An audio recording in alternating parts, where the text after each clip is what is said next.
नमस्कार दोस्तों, आप देख रहे हैं रिपोर्टर आनंद। आइए देखते हैं प्रतापगढ़ जिले की दिन भर की बड़ी खबरें। लेकिन उसके पहले अगर आपने हमारे चैनल को सब्सक्राइब नहीं किया है तो प्लीज़ हमारे चैनल को सब्सक्राइब करें और अपने दोस्तों में जरूर शेयर करें। तो आइए नजर डालते हैं प्रतापगढ़ जिले की दिन भर की बड़ी खबरों पर। दिन भर की बड़ी खबरों की शुरुआत करते हैं मानिकपुर से, जहाँ दबंगों ने मंदिर में घुसकर पुजारी को बेरहमी से पीटा।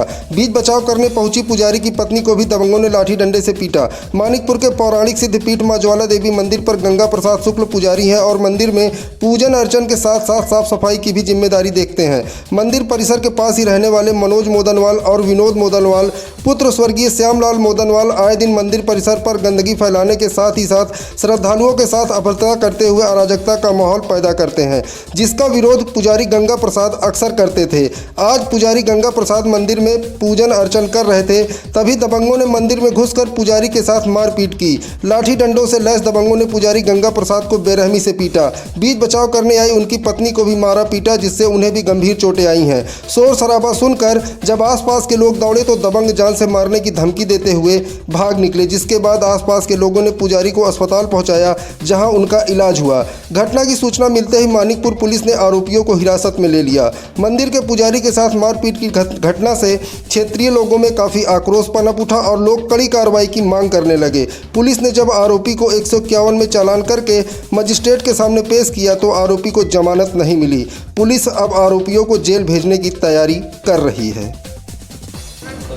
क्या घटना हुई है पुजारी जी, बताइए पूरी बात। श्रीमान जी, मैं आज शक्ति ज्वालामुखी धाम का पुजारी, हमारे आजा पिता, उसके बाद तीसरी सेवा चल रही माई की सरकार, और हम सभी भक्तों पूरे इस तहसील के पदाधिकारियों को सूचित करता हूं कि हमारे साथ जो हम अगली खबर कुंडा कोतवाली क्षेत्र से है, जहां एक युवक पर किशोरी ने घर में घुसकर छेड़छाड़ का आरोप लगाया है। कुंडा कोतवाली क्षेत्र का एक युवक अपनी नाबालिग बेटी को लेकर रविवार को कोतवाली पहुंचा, जहां पर पीड़ित ने गांव के ही एक युवक पर शनिवार को दोपहर में घर में घुसकर अपनी बेटी से छेड़खानी का आरोप लगाया।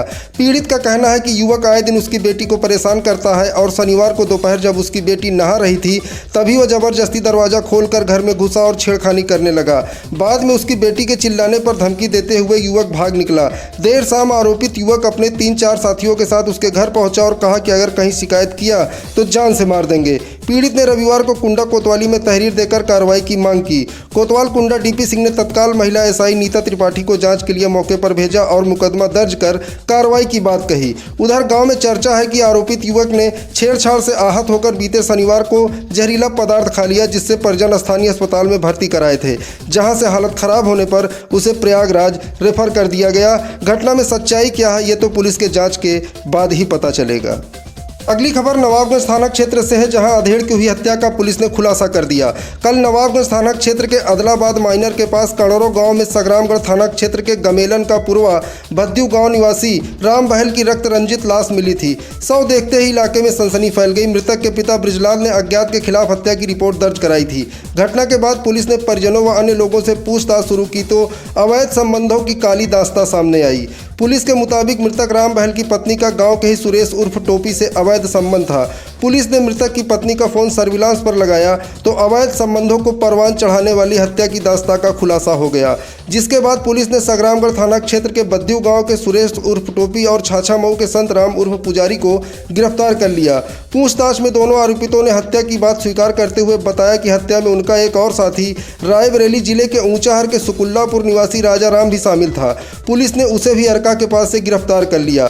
आरोपितों की निशानदेही पर हत्या में प्रयुक्त बांका भी बरामद किया गया। एसओ ने बताया कि राम बहाल की पत्नी से गांव के ही सुरेश उर्फ टोपी का अवैध संबंध था। इस पर राम बहाल व सुरेश में कई बार विवाद भी हुआ था।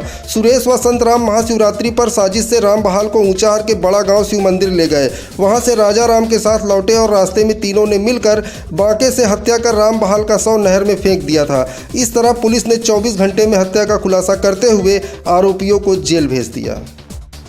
अगली खबर प्रतापगढ़ के कटरा गुलाब सिंह इलाके से है, जहां श्री राम कथा यज्ञ की कलश यात्रा में शामिल हुए विधायक डॉक्टर आर.के. वर्मा डांस करते दिखे। कटरा गुलाब सिंह में गोपी गार्डन में श्री राम कथा का आयोजन हुआ है। कथा के शुभारंभ से पूर्व आज कलश यात्रा निकाली गई। श्री राम, सीता और लक्ष्मण की झांकी के साथ क्षेत्र के व्यापारिक और सामाजिक कार्यकर्ता शामिल हुए। शोभा यात्रा में माताएं और बहनें आस्था का कलश लेकर चल रही थी तो लोग जय श्री राम के नारे लगाते हुए आगे बढ़ रहे थे। नाचते गाते कलश यात्रा पांडवकालीन बाबा भय हरणनाथ धाम पर पहुंची, जहां कलश यात्रा में शामिल हुए विश्वनाथगंज विधायक डॉक्टर आर.के. वर्मा ने जब भक्तों को नाचते गाते देखा तो खुद को न रोक सके और राम धुन पर वो भी जमकर नाचे।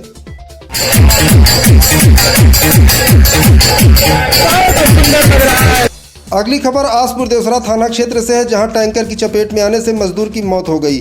आसपुर देवसरा थाना क्षेत्र के आमापुर बाजार में टैंकर की छत पर रखी सीमेंट की बोरियों पर बैठा मजदूर फिसलकर सड़क पर गिर पड़ा। नीचे गिरते ही मजदूर टैंकर की चपेट में आ गया, जिससे उसकी मौत हो गई। मौत की सूचना पर पहुंची पुलिस ने 100 कब्जे में लेकर पोस्टमार्टम के लिए भेज दिया। प्रयागराज जनपद के खीरी थाना क्षेत्र के दत्तू का पुरवा गाँव का 22 वर्षीय अभय राजकौल पुत्र लालमणि कौल मजदूरी करता है। इन दिनों पट्टी से आमापुर देवसरा जाने वाली सड़क का चौड़ीकरण चल रहा है, जिसमें वह मजदूरी कर रहा था। घटना दिन में लगभग 12 बजे हुई, जब अभय राज ट्रैक्टर से सड़क पर पानी का छिड़काव कर रहा था। इस दौरान वो टैंकर की छत पर रखी सीमेंट की बोरियों पर बैठा था।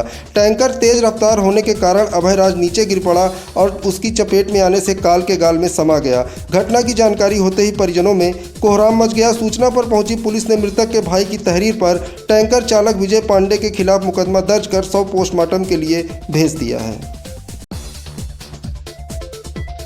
आज के लिए बस इतना ही दोस्तों। कल फिर मिलेंगे प्रतापगढ़ जिले की दिन भर की बड़ी खबरों के साथ। तब तक के लिए नमस्कार।